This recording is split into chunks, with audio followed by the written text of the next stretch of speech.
We spend our lives circling an ordinary star and calling it extraordinary.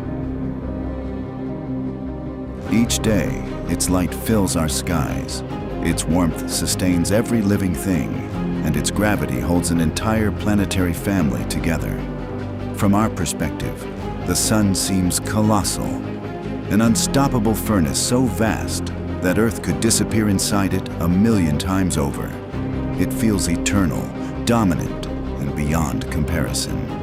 Yet the universe is a place where scale becomes absurd. Beyond the familiar glow of our solar system lies a cosmos so immense that our sun is reduced to little more than a spark, drifting through an endless ocean of darkness. Out there, distance is measured in thousands of light years, and the objects that inhabit those regions stretch the limits of imagination.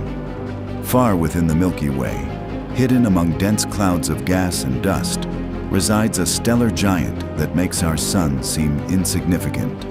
Its name is Stephenson 2-18.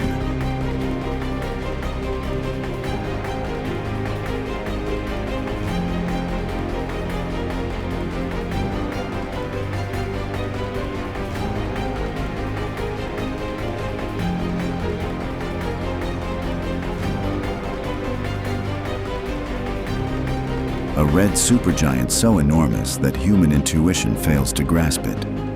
Words like large or even gigantic fall apart when confronted with its scale. Numbers alone cannot capture what this star truly is. Its size exists beyond everyday experience, beyond anything humanity has ever seen.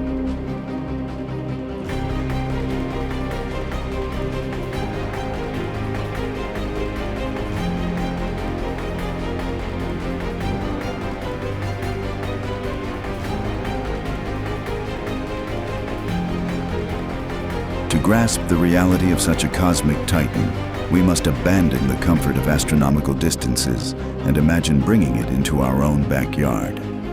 Only then does the true magnitude of this stellar monster begin to reveal itself.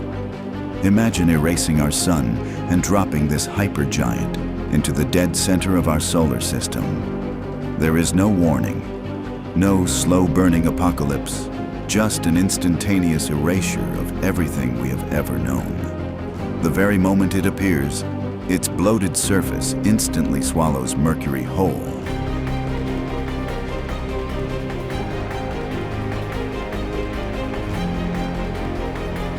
Venus, a world of crushing pressure and toxic clouds,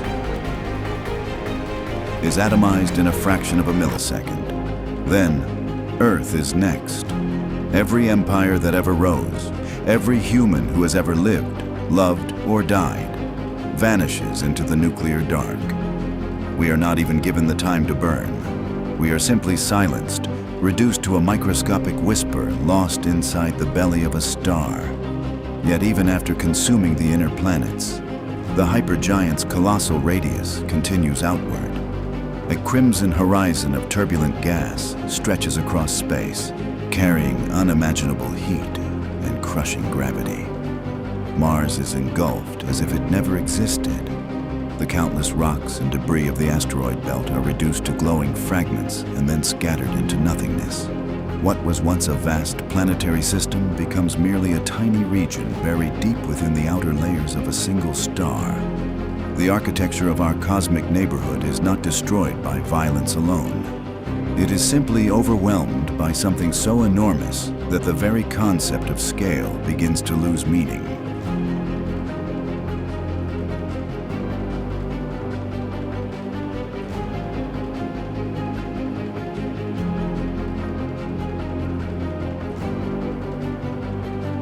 Hundreds of millions of miles away, sitting in the freezing void, is Jupiter. A gas giant so massive it can hold 1,000 Earths inside its violent storms. Yet against this cosmic hypergiant, the king of our planets is entirely powerless. It is ruthlessly swept beneath the rolling, boiling surface and completely incinerated. The ocean of fire continues to swell, breaching the orbit of Saturn.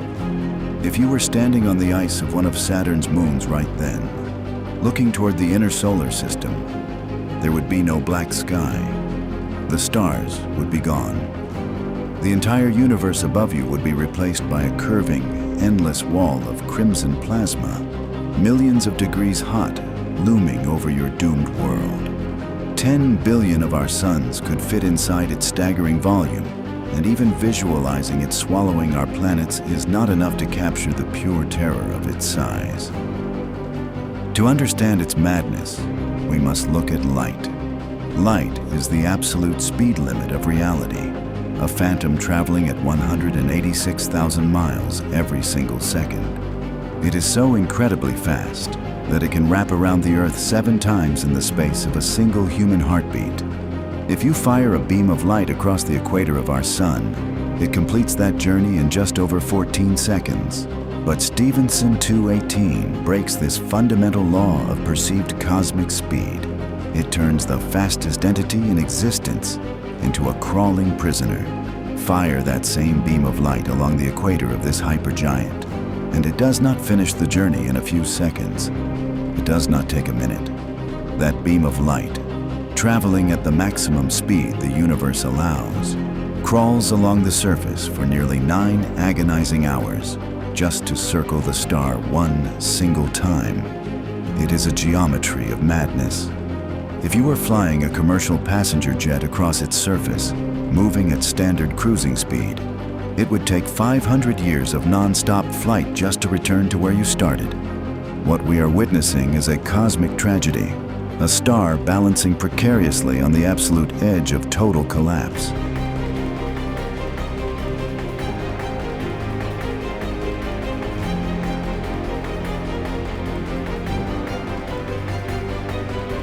It has grown too large for its own survival. Its outer layers are so unimaginably distant from its core that the gravity holding them together is dangerously, desperately weak. The star is actively losing the brutal battle against its own colossal mass. It is bleeding. Every single second, the hypergiant sheds millions of tons of its own flesh into the freezing dark. It is suffocating in a blinding, toxic nebula of its own dying matter, a shroud of red dust and radioactive winds extending for billions of miles into the void. Its surface is a vision of absolute hell. It is not a smooth sphere. It is a violently shifting, lumpy ocean of extreme instability. Deep within its core, unimaginable heat forces its way up, creating colossal convection cells. These are bubbles of boiling fire rising from the abyss and bursting violently into space. Shockingly, just one of these erupting bubbles on the surface is larger than our entire solar system. It is a world of endless, deafening destruction, crying out into the silent dark of the Milky Way. A fire this violent cannot burn forever, and Stephenson 218 is living on strictly borrowed time. Because it is so violently massive, its core must consume its nuclear fuel at a suicidal rate just to keep the crushing weight of its outer layers from falling inward. It is starving. It is in the final, desperate chapter of its life, and soon, in the cosmic blink of an eye, the fuel in its heart will finally dry up. When that exact moment arrives, the outward pressure of nuclear fusion will completely stop. Gravity, the quiet, undefeated architect of the universe, will finally claim its prize. Without the fusion to support it, the 10 billion solar masses of this titan will collapse inward. The outer shell of the star will fall toward the dead core at a terrifying fraction of the speed of light. All of that unimaginable scale will crash into the center in a fraction of a second, causing the universe itself to flinch. The resulting shockwave will trigger a hypernova, an explosion of such absolute, unimaginable violence that for a brief moment, it will outshine the entire galaxy. A lethal, invisible spear of gamma radiation will scream across the cosmos, sterilizing any worlds unlucky enough to be caught in its direct path and ripping the atmospheres off planets light years away. The Titan will be violently torn apart, its body scattered into the dark as an expanding cloud of radioactive ghost light. And in the exact center, where the largest star in the universe once stood, there will be a horrific tear in reality. a point of infinite density will form, a terrifyingly massive black hole, born from the ashes of a fallen giant. We are 20,000 light-years away, so we are safe. The cataclysmic death of this god will not reach us, but simply knowing it exists changes how we view the dark. The night sky is not a peaceful roof over our heads. It is a wild, untamed wilderness, a graveyard of giants. Out there in the freezing depths, there are dying stars holding on to their final, desperate breath.